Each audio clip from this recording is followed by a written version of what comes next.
Hello?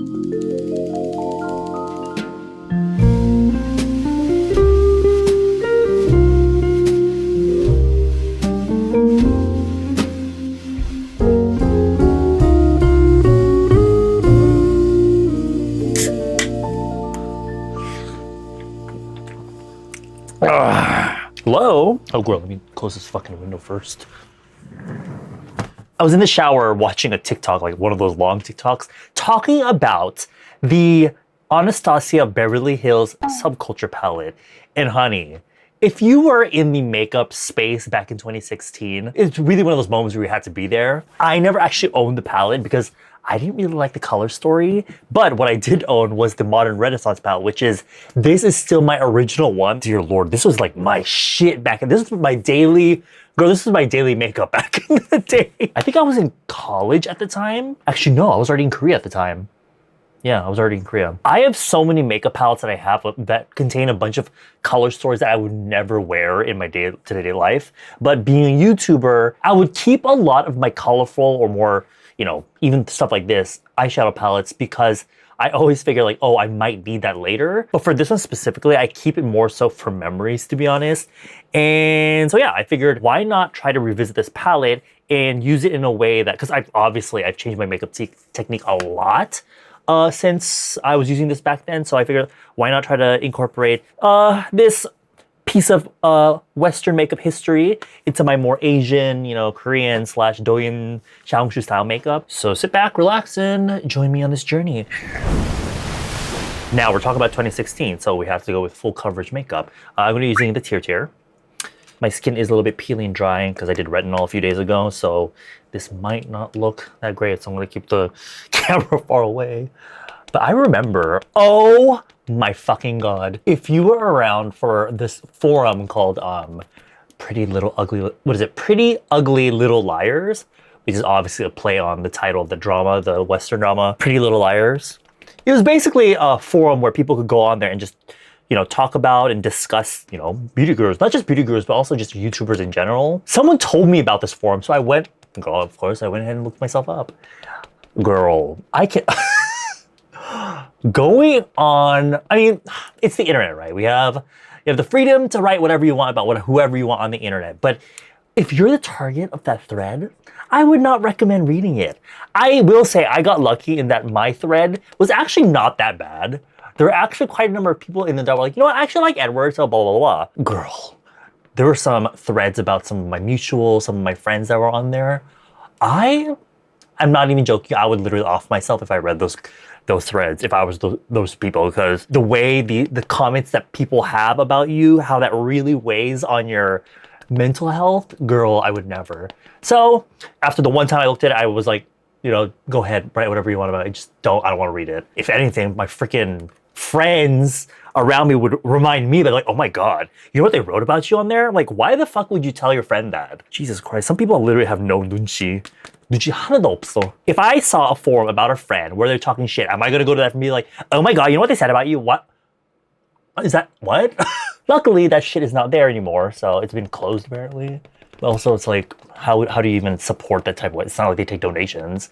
People literally go on there to talk shit, so I don't know what the logistics of holding that kind of website up are, but it's gone. Of course, we have stuff like Reddit and Twitter and all that, but I remember specifically, there was one comment that still has stuck with me to this day. Someone said, I always feel like Edward Avila's makeup looks dry and crusty.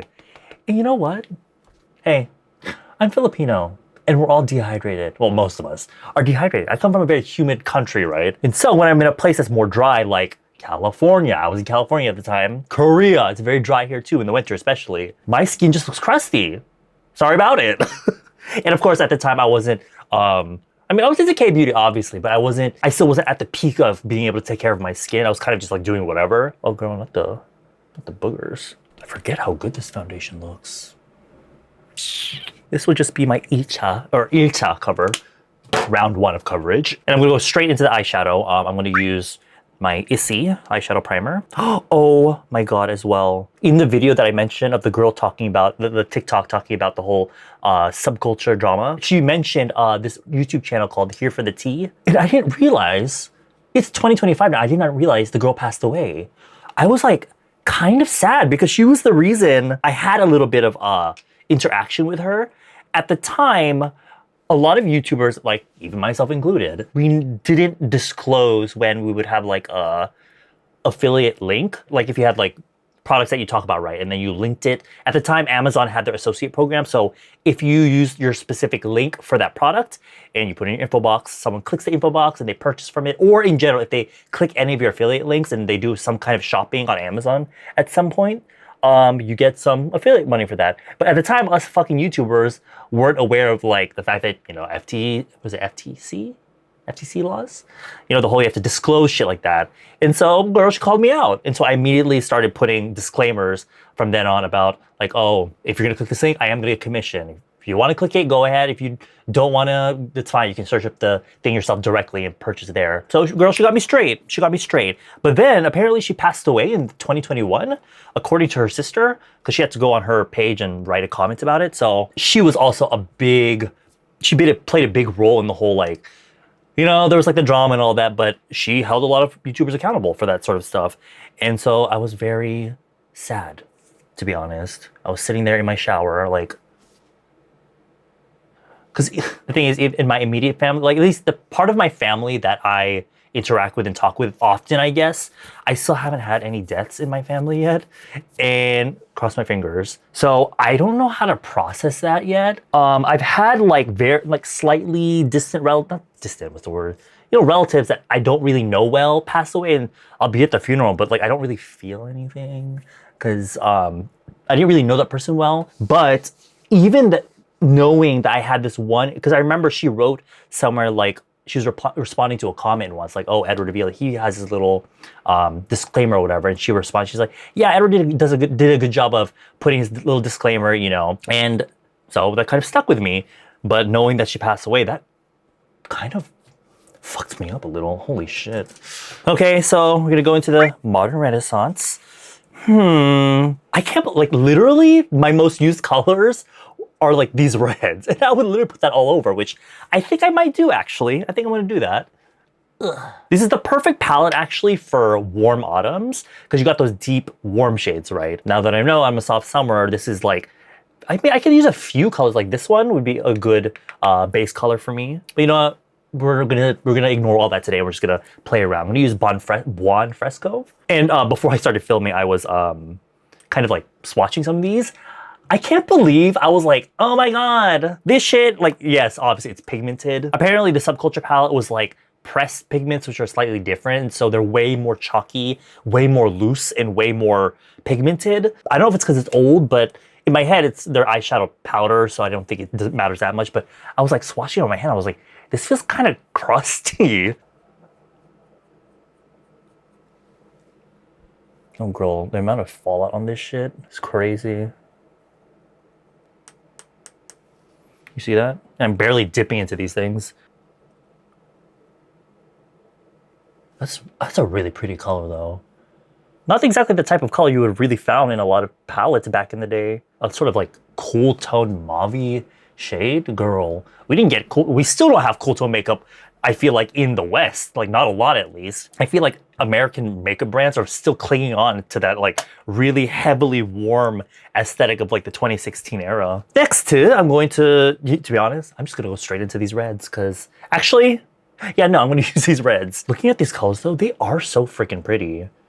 This, especially this one, I love this one. Love Letter. Oh my god, holy. 그냥 여기 할까? Because this is actually how I would use it back in the day. Straight up, just, oh my god. Just right on my lid.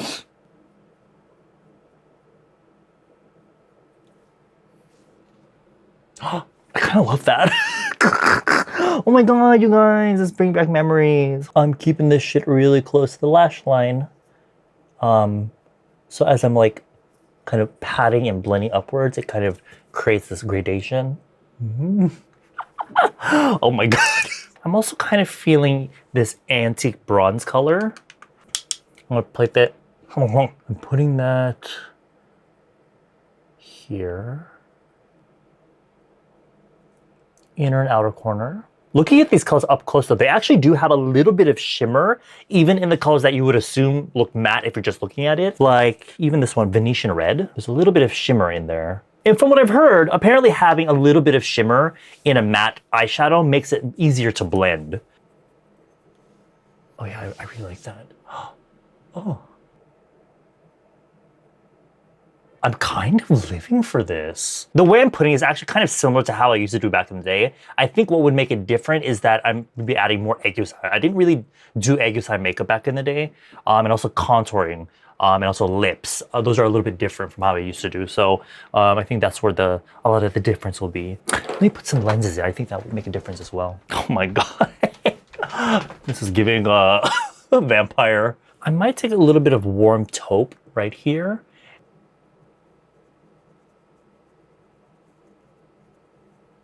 Which this is gonna look really dark and actually make me look really tired. But since I know how to do my aegyo now, I think it will really help it. Keep it looking more like aegyo rather than like a dark circle, which, oh my God, do y'all remember Michelle Font's tutorial on aegyo? Girl, I was looking at it now, it just makes me look fucking tired. I never knew how to like use concealer to highlight and all that. And because I do love a bit of, you know, the warm under eye, I'm gonna use a little bit of red ochre right here. Oh my God, girl, this shit is so powdery.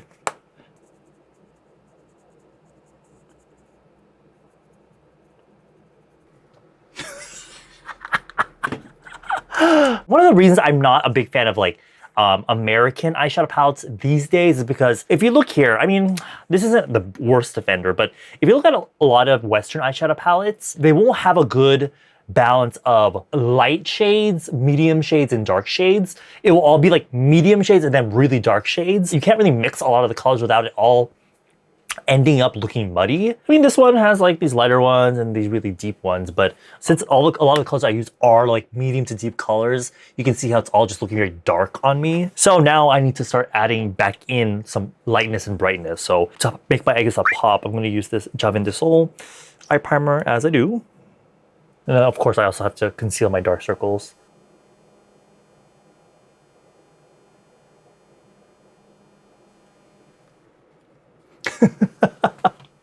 Oh my God, y'all. Then I'm gonna use Tempera, the lightest shade in this palette, and use that right on top.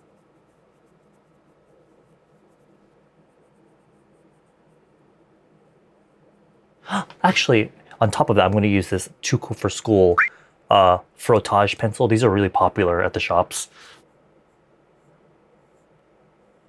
It's literally just like a eyeshadow in a pencil form, so it does work better on top of a little bit of something that's sticky or like a base, because if you just use this by itself, it kind of just disappears into nothing, to be honest. This does feel a little bit too much now, so I'll mix in a little bit of raw sienna just to blend it out a little bit so it's not so fucking white wormish. Okay, let's do eyeliner. I mean, even up until now, I only feel like now more natural eyeliner is going to be popular, but for the longest time in the beauty world, that really extreme cat wing was kind of like just in general, a thick, sharp cat wing has kind of been like a staple. Okay, 잠깐만, I have to look into my mirror to do my waterline first, and I'm going to be using the Dinto eyeliner. This is just from Daiso. It's really good though. Super tiny little pencil, but I need to look into my mirror, so 잠깐만, BRB.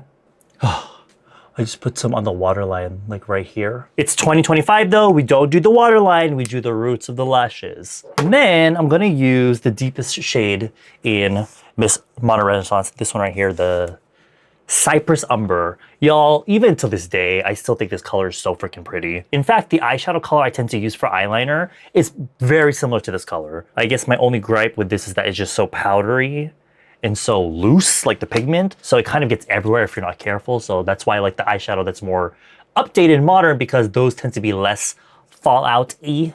This one, I'm going to pretty much just do my typical eyeliner, because I just don't have the lid space to be doing a full like 2016 heavy eyeliner.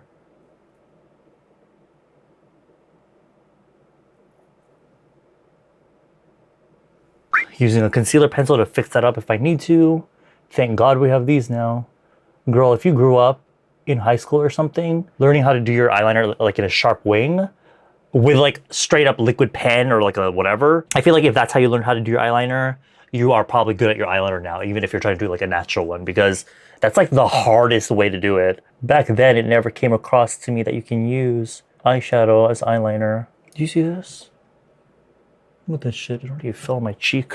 Okay, so here's the guideline for my eyeliner. Now I'm going to use actual black eyeliner. I'm using this Missha one. So I really just put it here and out here. Because we already have that brown eyeshadow down, I don't have to worry about like blending it or anything. I'm adding a touch of that brown eyeshadow I used earlier for my liner right here.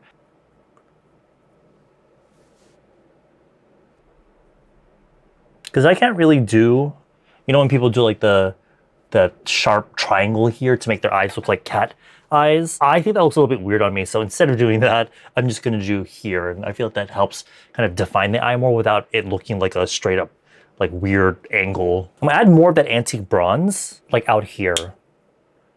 Because I made my wing a little bit longer than I normally would, adding a little bit of that deeper shade here to kind of connect it will kind of help.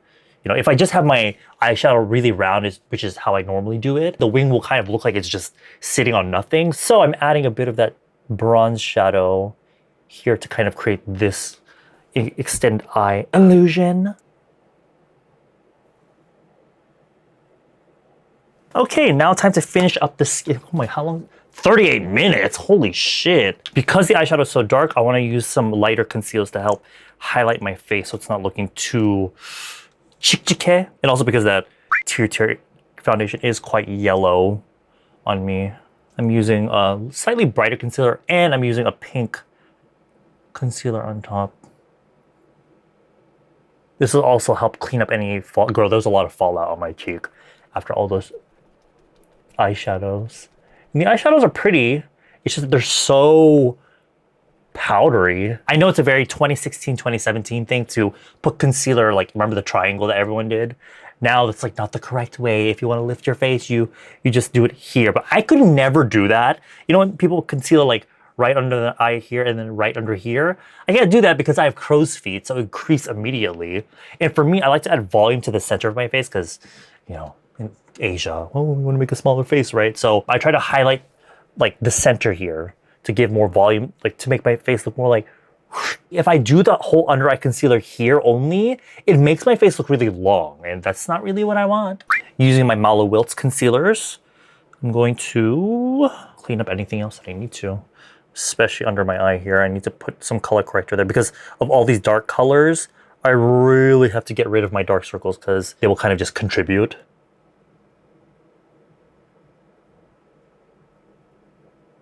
See, I feel like that just makes it look a lot more cleaner.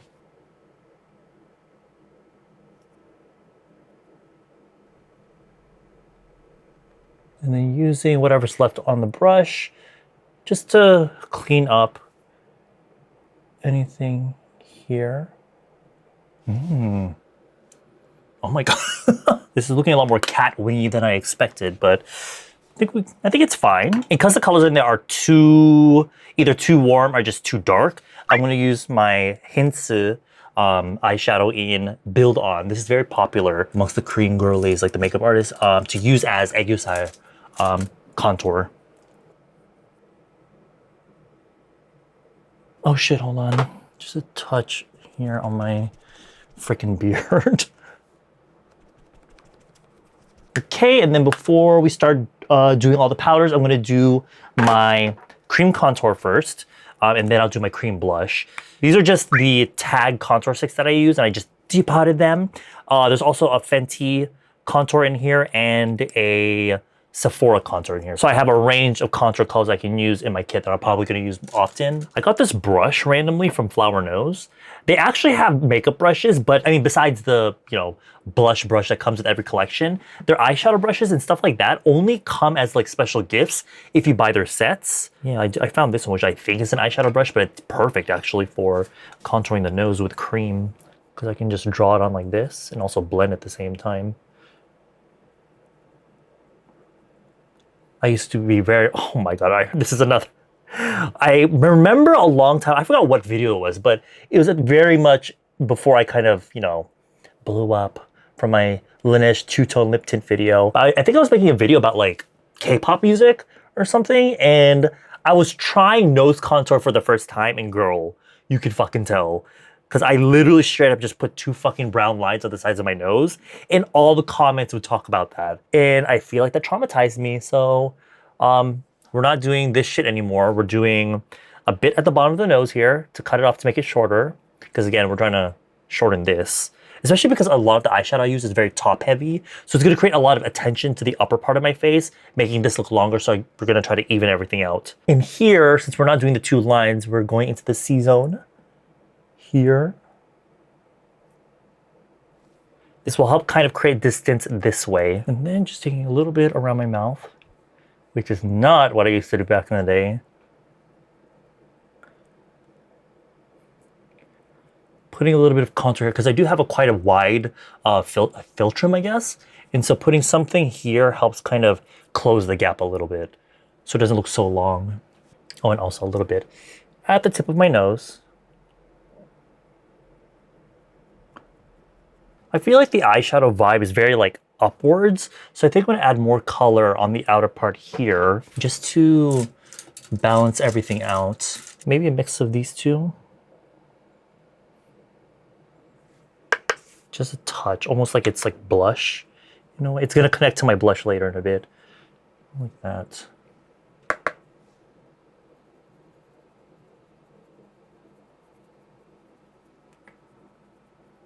I like that. And then I'm gonna use my cream blush. This is, I was debating on what color I wanted to use. Obviously probably more warm toned, but also I don't want it to fight the eye makeup. So I figured I would just use my favorite AOU Lukewarm Cheeks on this little flower nose heart sponge. This is actually really good for applying these cream blushes. You just hold it like this and just touch. Like that. You might not see it because of my lights, but I don't want the blush to be the main focus anyway, so. The key point here is that I don't go below the nose, because that will drag my face downwards and again, make my face look long. And I'm just doing the whole, you know, blush placement that's been popular. A little bit under the eyes and just quite wide and very much in the center of the face. And some on the chin. This is not definitely something I never really did back in the day. In fact, I didn't get into blush until much, much later. I remember Pentagon came back with Shine, which obviously one of the legendary K-pop songs. One of the songs where the dance became a trend before the whole TikTok thing. And at the time they had like the blush, which was very popular for boys, like boy idols. And I was like, blush? Because in my head I was always like, why would you cover up the redness on your face and put more red blush? But later on I realized there are other colors besides just red blush. So yeah, blush is like part of my daily routine now. So thank you, Pentagon. And during the era of the Modern Renaissance Palette, we were really getting into we were getting a lot of influence from the drag scene, right? And so baking became a thing. I'm not gonna bake, but I am gonna use my Perfect Diary powder just to mattify my face, because the whole glowy look didn't become a thing. I mean, highlighter was super popular, but like the glow from like skincare and all that didn't become popular until a little bit later. So for now, matte is what we're going for. Oh, there's just something that puts my heart at ease when I see my skin is all matte. And then I'm gonna emphasize my contour with, of course, my flower nose.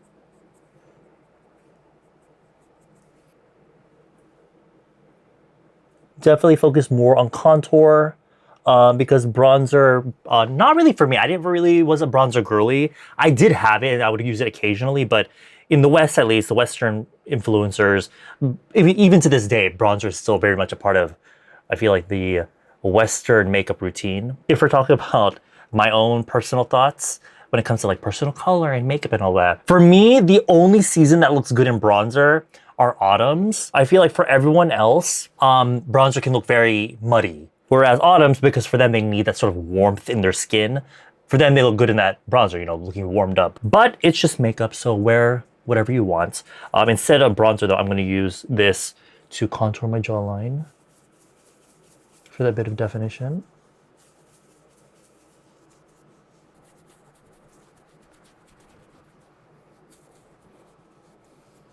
And I'm gonna use this white pale ivory shade to highlight, like matte highlight. I think this would be really important, especially because, like I said, these colors are just so dark. So along the bridge of the nose, also some here.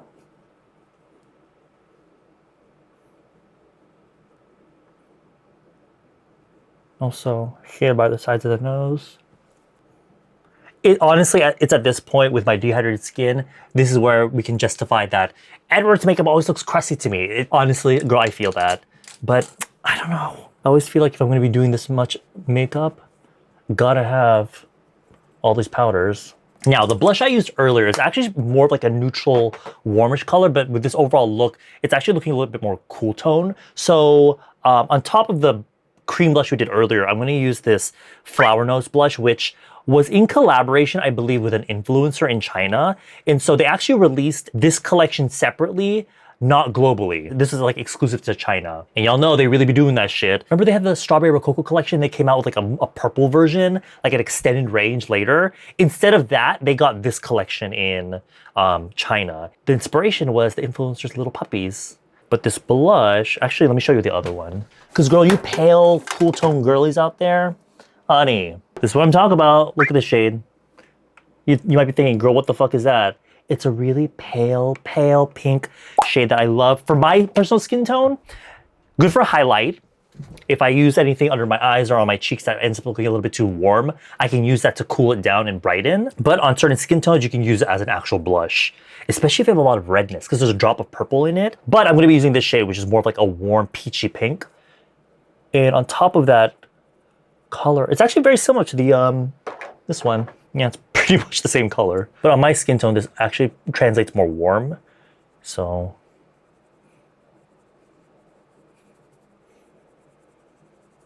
and since highlighted blush is very popular these days, and we are talking about 2016 makeup, right? So we cannot skip highlighter. I know I did matte highlighter here, but for the cheeks, this was the era of blinding highlighter. Typically, I would put it like right here, like the top of the cheekbone, because that's, for me, the prettiest place to put highlighter on the cheeks. But in K-beauty these days, because the sort of glowy, highlighted, shimmery cheek is very popular, I'm gonna use this Jaclyn Hill Cosmetics. Girl, y'all remember Jaclyn Hill? I feel like there's always constantly drama videos about her. We all love the tea videos, but sometimes they really be like reaching sometimes. And I'm like, ugh, that point where everyone would be obsessed with like tea, spilling the tea videos. But later on, because they rely on these content creators for tea, they start reaching at little things that are kind of like pointless. Oh, that's really pretty. I bought this at Ulta, I bought it at Ulta, but I think it doesn't exist anymore. This brand. Yeah, so you better get a bit of glow, but it's not like blinding highlighter. Because for me, when I'm teaching people makeup and I'm telling them how to put highlighter on, in the West, you often see, because they want to show you the highlighter for the video, right? So they put a big ass stripe of highlighter here. But for me, I feel like that just makes your face look big. Oh, hold on. Oh. So for me, I tend to put it right here at the top of the cheekbone, where, you know, when you like do your skincare and like you turn your head in the light, this bit of skin flashes with light. That's kind of where I put it. But for this one, I'm putting it more like at the front of the cheek. So when you smile, you get that glow. I remember when MAC Fix Plus was like the thing. We are now smarter and we realize that MAC Fix Plus is really just like a hydrating spray. It's called Fix Plus, right? So we assume it will make makeup last longer. Girl, it did nothing of the sort. But a very popular technique from back then that I still think is very applicable to today is using mist to kind of calm down the powders on the, this is the e.l.f. Dewy Coconut Setting Mist. And I fucking hate coconut as a food item. I'm sorry. I'm Filipino. I'm assuming we're supposed to like coconut, but as a smell, I am obsessed, bitch. I am obsessed. Give that shit to me in like body sprays, body lotions, everything.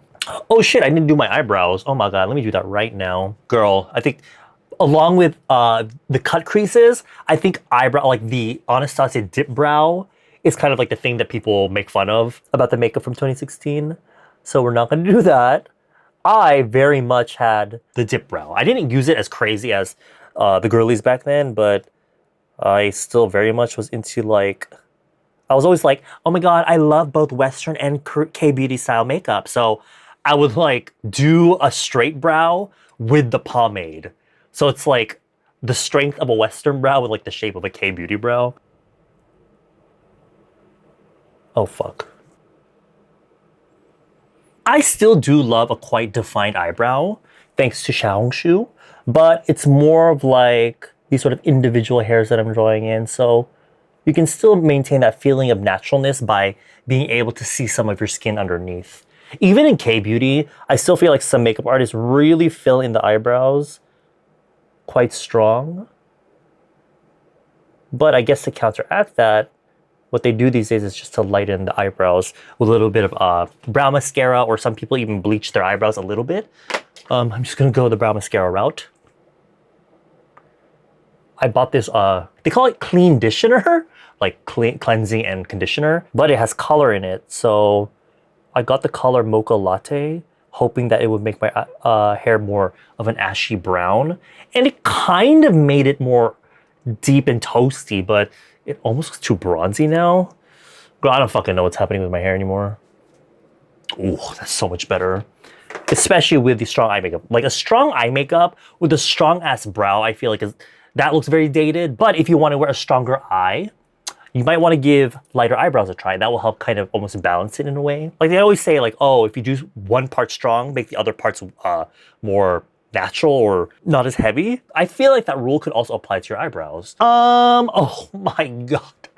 2016, liquid lips. We are all into liquid lips. I remember in K-beauty, still love the tints and all that, but Miss Pony, when she dropped her pony effect brand, girl, I was the only one, I feel like only like talking about pony effect.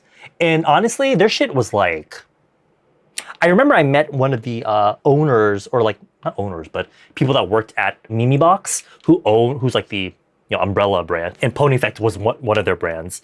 And he was telling me that one of the people that worked at Benefit actually oversaw Pony Effect, and at some point, Pony Effect was releasing a lot of really strange products. Like, do y'all remember the lip palette, that viral lip palette that, it was like the first time people had a product where they can mix their own lip color. And then later on, Anastasia made something similar. He was telling me it was that lady's idea because he's like, oh, we need to go viral. Which honestly, they were kind of ahead of the game in that sense. At the time, people, I feel like brands weren't using these sort of like weird, strange products to get viral moments as much as they are now. So instead of a liquid lipstick, I'm gonna use a velvet lip tint. These are the H lips. You guys know this one, right? The gray H blur tint.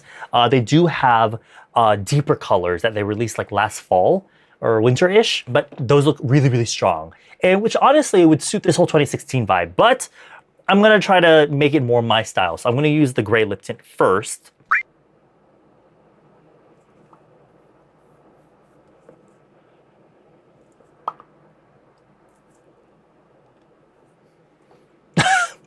Honestly, this could also count. You could also, in the West, they love, back in the day at least, they loved their matte grayish lip tints. I remember when Anastasia was really popping off, and like they were releasing a bunch of really gray lipstick, which at the time I was like, who the fuck would wear that? Honestly, I would wear them as a soft summer. But for the purposes of this video, this will just be a base color, and it will act as a primer to help smooth out my lips. There's actually 4 new shades that they added to the blur tints, but these are the 2 deepest ones. One is more warm tone. This one is chestnut. Oh my God.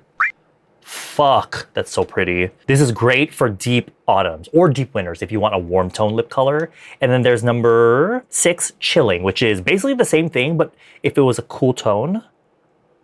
Oh, fudge. Yes. I actually might use chilling, or you know what, let me mix them both. Because I feel like chilling will go really well with like the sort of wine colors that we have on the eyes.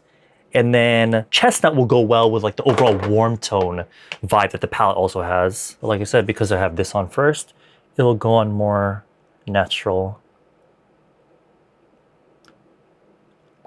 Oh, isn't that so freaking pretty?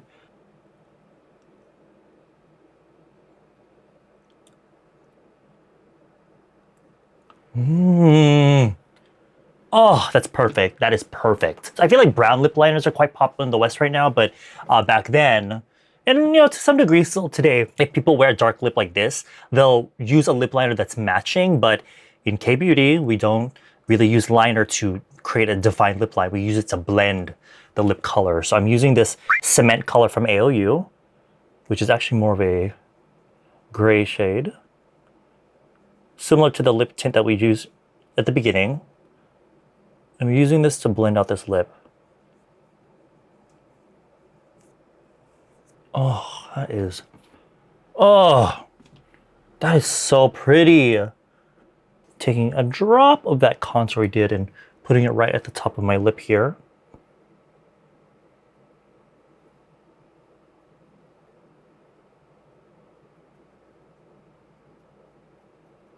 Oh my God, I love that. Okay, and let me just fix up my hair just a little bit and I'll be right back. Da da da da da. Just straighten it a little bit. I forgot to do mascara. I'm not doing a full, like, she's not gonna be giving an Ardell Demi Wispy, so I'm just using this Dear Thing mascara in black this time. I always be using the mute brown, but because the whole overall eye makeup is quite dark, we gotta use black.